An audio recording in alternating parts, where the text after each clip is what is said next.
This video lecture is about benefits of merger of public sector banks presented by me Abhishek Chitransh. Previous video में आपने discuss किया कि किस तरीके से 27 पब्लिक सेक्टर बैंक एग्जिस्ट कर रहे थे मर्जर की प्रोसेस स्टार्ट होने से पहले, और उसके बाद वो सारे मर्ज होते होते 2020 तक 1 अप्रैल में कितने पब्लिक सेक्टर बैंक हमारे पास बच गए वो आपने डिस्कस किया था। इस वीडियो लेक्चर में डिस्कस करना है कि क्या बेनिफिट एक्सपेक्ट किया जा रहा है पब्लिक सेक्टर बैंक को मर्ज किए जाने से। फर्स्ट बेनिफिट है कंपिटिटिवनेस। तो जो बैंक क्रिएट होंगे 2-3 बैंक को मर्ज करने के बाद, वो पहले के कंपैरिजन में कहीं अधिक कंपिटिटिव होंगे, क्योंकि उनके पास पहले से ज़्यादा कैपिटल है, पहले से ज़्यादा ब्रांचेज हैं, पहले से ज़्यादा कस्टमर हैं। तो इस तरीके से वो पहले से बेटर कंपिटिटिव भी होंगे। Second, capital and governance. तो गवर्नमेंट ने ऐसा सोचा है कि रिकैपिटलाइज करना है उसको, बैंक्स को, जैसे ही वो मर्ज होते हैं उसके तुरंत बाद। तो एक इनिशियल लेवल पर कैपिटल तो प्रोवाइड कर देगी गवर्नमेंट, लेकिन उसके साथ साथ में गवर्नेंस इंप्रूव करने के लिए कुछ फ्लेक्सिबिलिटीज़ भी प्रोवाइड कर रही है। जैसे चीफ जनरल मैनेजर लेवल को इंट्रोड्यूस करना, अगर बैंक बोर्ड सही समझता है तो बैंक बोर्ड को अगर ऐसा लगता है कि इस लेवल तक के ऑफिसर की रिक्वायरमेंट है जिससे कि बैंक अच्छा परफॉर्म कर सकता है, तो वो उसको इंट्रोड्यूस कर सकता है। ये फ्लेक्सिबिलिटी है। और इसके अलावा अगर मार्केट के रिस्क को मैनेज करने के लिए किसी एक्सपर्ट को अपॉइंट कर दिया जाए, तो मार्केट रिस्क को जो हो सकता है, पॉसिबल है, उसको अवॉइड किया जा सकता है। इसके लिए भी चीफ रिस्क ऑफिसर को रिक्रूट करने की फ्लेक्सिबिलिटी बैंक बोर्ड को दी गई।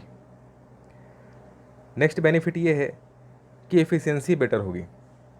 तो ऑपरेशनल कॉस्ट जैसे जैसे रिड्यूस होगी, फंड को मैनेज करना या लोन सैंक्शन करने की कॉस्ट उतनी ही रिड्यूस होगी।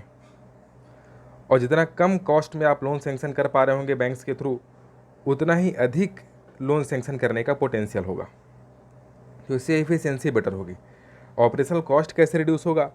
तो अगर आप सपोज़ करें किसी ऐसे प्राइम लोकेशन का सिटी के बारे में, जहाँ पर आप ये देखें कि एक बड़ी सी बिल्डिंग है जिसमें एक साथ 2 या 3 बैंक के ब्रांच एग्जिस्ट कर रही हैं, उसके अलावा 2 से 3 बैंक के एटीएम एग्जिस्ट कर रहे हैं। तो अगर उन तीनों बैंक को आपस में मर्ज कर दिया जाए, तो क्या रिक्वायरमेंट है कि 3 ब्रांच एग्जिस्ट करें, उसके जगह पे से सिंगल ब्रांच एग्जिस्ट कर रही होगी। उन 3 एटीएम के जगह पे सिंगल एटीएम एग्जिस्ट कर रहा होगा। तो जो रेंट तो अभी तक वो पे कर रहे थे तीनों बैंक मिल करके, वो रेंट के कॉस्ट में कमी आएगी।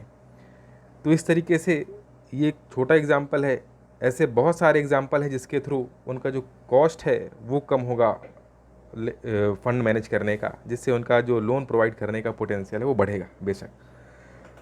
नेक्स्ट है टेक्नोलॉजिकल सिनर्जी।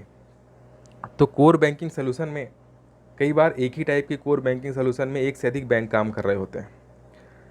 तो अगर वो तीनों बैंक को मर्ज कर दिया गया, तो उनका जो टेक्नोलॉजिकल सिनर्जी है वो इम्प्रूव होगी, वो बेटर परफॉर्म कर पाएंगे उस टेक्नोलॉजी पर। तो उससे जो रीच है उनका, जो उनका परफॉर्मेंस है, वो इम्प्रूव होगा। नेक्स्ट है सेल्फ सफिशिएंसी। तो पब्लिक सेक्टर बैंक, क्योंकि मेजर शेयर होल्डिंग गवर्नमेंट के पास है, इसलिए जब भी इनके पास एनपीए क्रिएट होता है, नॉन परफॉर्मिंग एसेट का बर्डन इतना अधिक बढ़ जाता है कि इनके पास अब फ्री कैपिटल नहीं बच गया फर्दर लोन सैंक्शन करने के लिए। तो ये किस पे डिपेंड हो जाते हैं? गवर्नमेंट पे, कि गवर्नमेंट उसको रिकैपिटलाइज करे, फिर से कैपिटल प्रोवाइड करे, जिसके थ्रू वो लोन में इशू करने का बिजनेस अपना प्रॉपर कंडक्ट कर सकें। तो ये अगर 2-3 बैंक आपस में मर्ज कर दिए गए, तो मर्ज होने के बाद उनके पास कैपिटल का जो अवेलेबिलिटी है वो बढ़ जाएगी, और अधिक अवेलेबल कैपिटल जो है वो उनको सेल्फ सफिशिएंट बनाएगा एज़ कम्पेयर टू अर्लियर।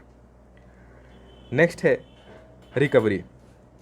तो जब ट्रैकिंग मैकेनिज़्म स्ट्रांग हो जाएगा, 2-3 बैंक मर्ज हुए, उनका जो लोन को ट्रैक करने का मैकेनिज़्म है वो पहले से कहीं ज़्यादा स्ट्रांग होगा। एज अ रिज़ल्ट कस्टमर को भी बेनिफिट होगा, और साथ साथ में जो लोन उसको प्रोवाइड किया गया है वो रिकवर करने में भी आसानी होगी। नेक्स्ट है मॉनिटरिंग। तो गवर्नमेंट पीएसबीएस को कैपिटल एलोकेट करता है, उसके परफॉर्मेंस के लिए माइलस्टोन सेट कर सकता है, और उसके साथ साथ में जो उस पर मॉनिटरिंग है उस पब्लिक सेक्टर बैंक में, वो कहीं ज़्यादा ईजी होगी अगर 2-3 बैंक को मर्ज करके सिंगल बैंक में कन्वर्ट कर दिया गया।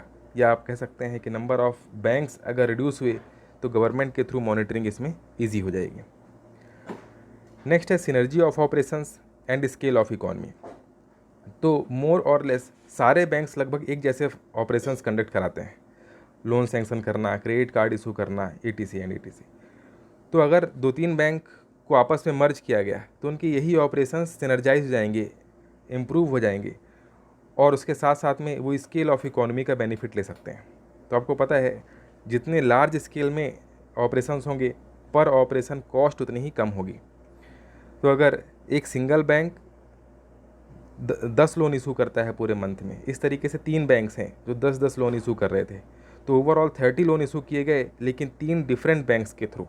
अगर इन तीनों को मर्ज कर दिया जाए और सिंगल बैंक में कन्वर्ट कर दिया जाए, और उसके बाद ये बैंक एक महीने में 30 लोन इशू करता है, तो दोनों की कॉस्ट में काफ़ी डिफरेंस होगा। तो सिंगल एंटिटी जो एक इम्प्रूव्ड बैंक है, एक मर्ज्ड बैंक है, उसके थ्रू इशू किए गए 30 लोन की कॉस्ट काफ़ी कम होगी एज़ कम्पेयर टू जो 3 बैंक 10-10 लोन इशू कर रहे थे एक मंथ में। तो ये भी इम्प्रूव करता है, ये भी बेनिफिट है मर्जर ऑफ बैंक्स का। नेक्स्ट है ग्रेट नंबर ऑफ पोस्ट। तो बहुत सारी पोस्ट जो अलग अलग बैंक में एग्जिस्ट कर रही हैं, CMD लेवल पर, GM लेवल पर, जोनल मैनेजर लेवल पर, वो सब कम हो जाएंगी, ख़त्म हो जाएंगी। इससे होगा ये कि जो बैंक का पेमेंट करने का कॉस्ट आ रहा था सैलरीज के थ्रू या उनके अदर मेंटेनेंस के थ्रू, वो सब भी रिड्यूस होगा, और जिससे ऐसा एक्सपेक्ट किया जा रहा है कि करोड़ रुपीज़ तक सेविंग होने के चांस है। नेक्स्ट है customer will have access to fewer banks offering them wider range of products at a lower cost. तो पहले वेरियस बैंक एग्जिस्ट कर रहे थे और वो सब कस्टमर को अट्रैक्ट करने के लिए अलग अलग ऑफर्स प्रोवाइड कर रहे थे।